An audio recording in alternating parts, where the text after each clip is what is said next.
Goeiedag geliefde disipel van Jesus en baie welkom by nog 'n episode van In Jesus Bybelstudie. Hierdie is episode 12 van ons reeks genaamd Intimiteit met Jesus. Of soos Jesus dit in Johannes 17 vers 3 gesê het, om die enigste waaragtige God te ken en Jesus wat hy gestuur het. Ons goal moet nie wees om net deur hierdie lewe te soeg en te sweet en te sukkel en te stoei en te roei en deur te druk en uit te hou totdat ons eendag doodgaan en ons uiteindelik kan die hemel toe gaan nie. Ewige lewe is om God nou te ken. En hoe gaan ons hom leer ken? Soos enige ander verhouding. Tyd. Tyd in sy woord, waar jy hom geleentheid gee om met jou te praat en hy jou leer wie hy is, maar ook dat hy jou leer wie hy jou gemaak het om te wees. Tyd 'n gesprek met hom in gebed, waar jy praat, maar waar jy hom ook geleentheid gee om terug te praat, en waar julle intieme hartsdinge deel. Nie 'n shoppinglys nie, maar dinge wat op jou hart is, en dinge wat op sy hart is. En wat gaan gebeur as ons God so ken? Dan gaan 'n geur van jou wees wat lewens gaan aanraak. Nie 'n reuk wat mense met hul fisiese neuse gaan ruik nie, maar daar gaan iets aan jou wees wat anders sal kan ervaar wat hulle nie in hierdie wêreld ervaar nie. Liefde. God se liefde. Nie die wêreld se lus wat hulle gereeld liefde noem nie, maar die liefde wat net van God afkom.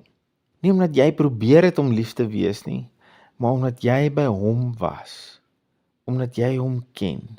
Omdat jy liefde ken. En ons het hierdie week bietjie gesels oor een van die grootste dinge wat ons potjie in ons intimiteit met God. En dit is sonde. En ek het julle bietjie op my persoonlike reis geneem, hoe dat God my vrygemaak het van pornografie, en spesifiek skrifte wat hy gebruik het.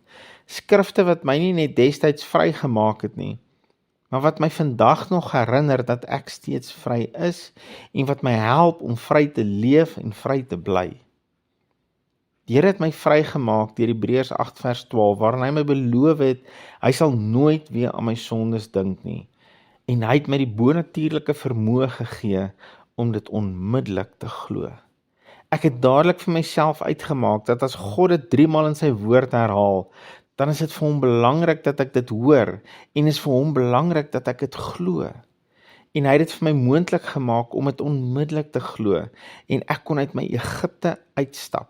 Want slegs die leuns van skuld en vrees en veroordeling kan jou in Egipte hou. Het jy geweet dat Israel was 'n groter en magtiger volk as Egipte? En tog was die Egiptenare daartoe in staat om hulle as slawe te ondermyn. Hoekom? Hulle het alleen geglo dat Egipte sterker is as hulle. Kyk wat sê die woord in Eksodus 1 vanaf vers 7. Maar die kinders van Israel was vrugbaar en het baie geword, en hulle het vermeerder en buitengewoon magtig geword, sodat die land vol was van hulle. Let wel, hulle was nie net magtig nie, maar buitengewoon magtig. Nou ek weet nie van jou nie, maar dit klink vir my indrukwekkend. Magtig sou al reeds vir my sê, hier's 'n volk waarmee rekenskap gehou moet word, maar buitengewoon magtig. Man, dis next level, dis indrukwekkend. Dit beteken hulle was 'n volk waarmee jy nie moet sukkel nie. En kyk wat sê die nuwe farao van hulle. In vers 8 staan daar, toe staan daar 'n nuwe koning op oor Egipte wat niks van Josef geweet het nie. Die het aan sy volk gesê, kyk, die volk van die kinders van Israel is meer en magtiger as ons. Ekskuus, sê net daai een weer. Kyk, die volk van die kinders van Israel is meer en magtiger as ons. Die woord sê dat Israel buitengewoon magtig was, en die koning van Egipte beaam dit met, hierdie Israeliete is nie net meer as ons nie, hulle is ook magtiger as ons. Nou wag 'n bietjie. Wie was dan veronderstel om wie te regeer? My wiskunde was nog altyd dat die sterker een oor die swakker een regeer. Hoe het hierdie gebeur? Iemand het vir iemand gelieg, en iemand hierdie leuen geglo. Maar wag 'n bietjie, het ons nie al hierdie fliek gekyk nie? Dis reg. Deur in die begin, selfde movie, ander akteurs. Die slang vertel vir Eva, as sy van die boom van die kennis van goed en kwaad eet, dan sal sy soos God wees. En dit klink awesome, behalwe dat sy was reeds soos God.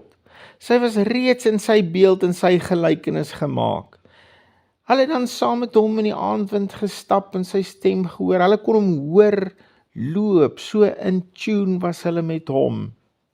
Hy het vir hulle dinge gegee om te doen. Adam het die diere name gegee en hulle het in die tuin gewerk. Hulle het hom geken op 'n gees tot gees vlak, maar sy glo die leuen. Dis juist toe sy van die boom eet, wat sy nie meer soos hy gelyk het nie. Want hy is liefde, en hy is nie selfgesentreerd nie, en alles gaan nie oor wat hy wil hê, bo dit wat ander wil hê nie. Dis vir my so ironies, dat die vader van die leuns kom vertel vir haar, dat God die leenaar is, dat sy nie sou doodgaan soos hy gesê het nie, en sy glo die leuen, en die res is geskiedenis. En hier is Israel in Egipte, en hulle glo die leuen. En die sterker volk word die swakker volk se slaaf. Maar Egipte is 'n tipe en skadu van die vyand se koninkryk en verslawing vandag. Ek het 'n leuen geglo dat pornografie my sou gelukkig maak. En alhoewel ek groter en magtiger was as 'n paar foto's op my foon, kon ek dit nie neersit nie. En so het ek al gesien dat alle verslawings hierdie selfde patroon volg. Jy glo die leuen dat 'n sigaret, of 'n bottel drank, of 'n ander vrou, of 'n paar pilletjies, maak nie saak wat die verslawing is nie, jy het bloot die leuen geglo dat daai ding jou gaan gelukkig maak. En nou kan jy nie ontsnap nie, want jy is sy slaaf. Jy is wel buitengewoon sterker en magtiger, maar jy kan daai sonde nie los nie, want jy is verblind deur die leuen. Maar ek het vandag vir jou uitstekende nuus. Deur die lam en sy bloed kan jy eenvoudig net wegstap en nooit ooit weer teruggaan nie. En ja, dit is so eenvoudig. In Eksodus 12 sien ons die Pasga. En ons sien dat die Israeliete die lam binne in die huis moes eet, maar die bloed buite aan die deur se kusyn moes smeer. Hoekom? God wou hê die volk moet fokus op die lam, want hulle kon nie die waarde van die bloed bepaal nie, maar God kan. Vir hulle sal hulle weet dit was die lam, maar God sal weet dit was as gevolg van die lam en die bloed. In Eksodus 12 vers 23 sê die woord, want die Here sal deurtrek om die Egiptenaar swaar te tref, maar wanneer hy die bloed sien, aan die bodrempel en aan die 2 deurposte, sal die Here by die deur verbygaan en die verderwer nie toelaat om in julle huis in te gaan om te slaan nie.